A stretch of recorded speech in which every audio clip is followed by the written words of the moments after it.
Hello guys, welcome to the mastering mind set Tamil. எல்லாருக்குமே ஒவ்வொரு திறமை இருக்கும். அந்த திறமையை வெளிக்கொண்டு வரணும். அந்த திறமையை வெளிக்கொண்டு வர ஒரு சிறிய வழிகாட்டுதல் தேவைப்படுது. அந்த திறமையை வெளிக்கொண்டு வரதுக்கான 7 டிப்ஸை பற்றி நாம் இன்னைக்கு பார்க்க போகிறோம். நம்பர் 1, உங்களுடைய திறமையை அடையாளம் காணணும். இயல்பாகவே நீங்கள் செய்கிற விஷயத்தை பார்க்கணும். அது மட்டும் இல்லாத நீங்கள் கடந்த காலத்தில் வளர்த்து கொண்ட திறமையை பற்றியும் பார்க்கணும். நீங்கள் ஒவ்வொருத்தரும் ஸ்கூல் படிச்சிருப்பீங்க. கடந்த காலத்தில் ஸ்கூல் படிக்கும் பொழுது ஒவ்வொருத்தரும் ஒவ்வொரு ஸ்போர்ட்ஸில் கலந்துருப்பாங்க. ஒவ்வொருத்தர் டிராயிங் போட்டியில் கலந்துருப்பாங்க. டிராயிங் நல்லா வரைவாங்க. இப்போ அவங்களுக்கு அதை பற்றியே தெரியாது. அப்படியே தெரிஞ்சாலும் அதை கண்டுக்க மாட்டாங்க. ஒருத்தர் நல்லா பேச்சு போட்டியில் கலந்துக்கிட்டு பேசுவாங்க. ஒருத்தர் ரன்னிங்கில் வேகமாக ஓடுவாங்க. அது மட்டும் இல்லாத ஸ்போர்ட்ஸில் கலந்துக்குவாங்க. ஸ்போர்ட்ஸில் கபடி, கிரிக்கெட்டு எல்லாம் கலந்துக்குவாங்க. ஜாவ்லினில் கலந்துக்குவாங்க. ஒவ்வொருத்தருக்கும் ஒவ்வொரு திறமை இருக்கும். அந்த திறமையை நீங்கள் கண்டுபிடிக்கணும். ஒவ்வொருத்தர் பாட்டு கூட பாடுவாங்க. ஒவ்வொருத்தர் புது புது இன்வென்ஷன் கண்டுபிடிப்பாங்க. ஒவ்வொருத்தர் படிப்பில் மட்டும் கான்சன்ட்ரேஷன் பண்ணுவாங்க. அந்த படிப்பில் கான்சன்ட்ரேஷன் பண்ணுறவங்களும் 4 பேர்த்துக்கு படிப்பு கூட சொல்லி கொடுக்கலாம்.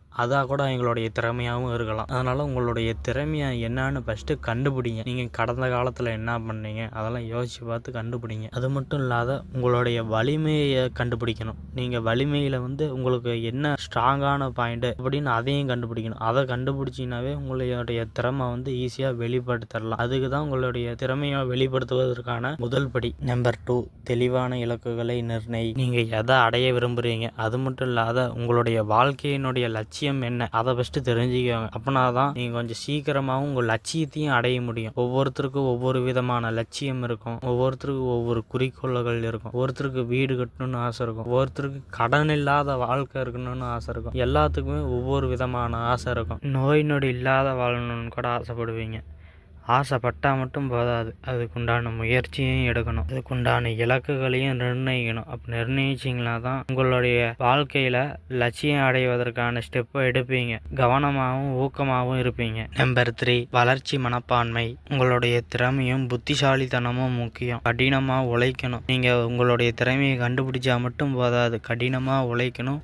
ஒழுக்கமும் இருக்கணும். விடாமுயற்சியும் இருக்கணும். நீங்கள் விடாமுயற்சி இல்லாத நீங்கள் விட்டுட்டீங்கன்னா அதுக்கு மேலே கண்டினியூ பண்ணவே முடியாது. உங்களுடைய திறமை இருந்தால் மட்டும் போதாது, விடாமுயற்சியும் இருக்கணும். பல தோல்வியும் வரலாம். அந்த பல தோல்வியில இருந்து ஒவ்வொன்றா புதுசாக கற்றுக்கிட்டு அடுத்தடுத்த ஸ்டெப்பாக நீங்கள் வளர்ந்துக்கிட்டு போயிட்டே இருக்கணும். விடாமுயற்சி இருந்தால் தான் நீங்கள் உங்களுடைய திறமையில லட்சியத்தில் அடைய முடியும். புதிய சவால்களும் மனப்பான்மையும் வாய்ப்புகளையும் தட்டி விடக்கூடாது. அந்த சவால்கள்ல இருந்து ஒவ்வொன்றா புதுசாக நீங்கள் கற்றுக்கணும். நம்பர் 4, நேர்மையானவர்களை சூழ்ந்து கொள்ளுங்கள். பாசிட்டிவ் பீப்புள் கூட நீங்கள் பழகுனீங்கன்னா பாசிட்டிவ் பீப்புள்ஸ் சவால்களை வாய்ப்புகளாக பார்ப்பாங்க. எப்பயுமே உங்களுக்கு ஊக்கம் மட்டும்தான் தருவாங்க. நீங்கள் ஒரு தோல்வி அடைஞ்சிட்டீங்கன்னா கூட உங்களுக்கு நீங்கள் இதில் தோல்வி அடைஞ்சிட்டு நீங்கள் உக்காந்துட்டே இருக்கக்கூடாது எப்பயுமே அப்படின்ட்டு சொல்லுவாங்க. ஏன்னா நீங்கள் தோல்வி ஒரு பாடமாக கற்றுக்க சொல்லுவாங்க. அதுக்கோசரம் தான் பாசிட்டிவ் பீப்புள் கூட கலந்து சேர்ந்துருக்க சொல்கிறது. மற்றவருடைய வெற்றியை கூட கொண்டாடுவாங்க. நேர்மறையான மனிதர்கள் உங்களுக்கு எப்பயுமே தன்னம்பிக்கையை மட்டும்தான் கொடுப்பாங்க. டிமோட்டிவேஷன் எப்பயுமே பண்ண மாட்டாங்க.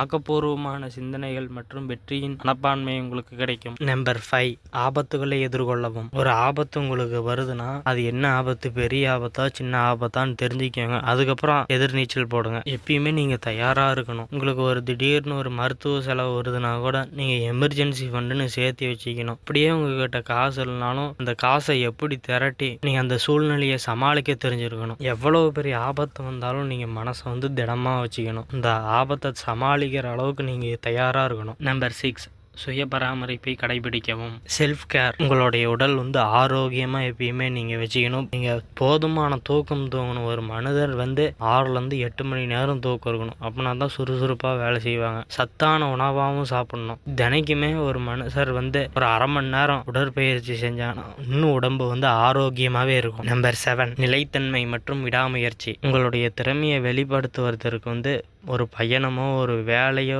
அல்ல, இலக்காக அர்ப்பணிப்புடன் இருக்கணும். எவ்வளவு தடைகள் வந்தாலும் நீங்கள் முன்னேறி செல்லணும். நீங்கள் வெற்றி படியை நீங்கள் எடுத்து ஒவ்வொரு படியாக எடுத்து வச்சு போய்கிட்டே இருக்கணும். வெற்றி உங்களுக்காக காத்திருக்குது. உங்களுக்குள் ஒரு சூப்பர் பவர் ஒளிந்திருக்குது.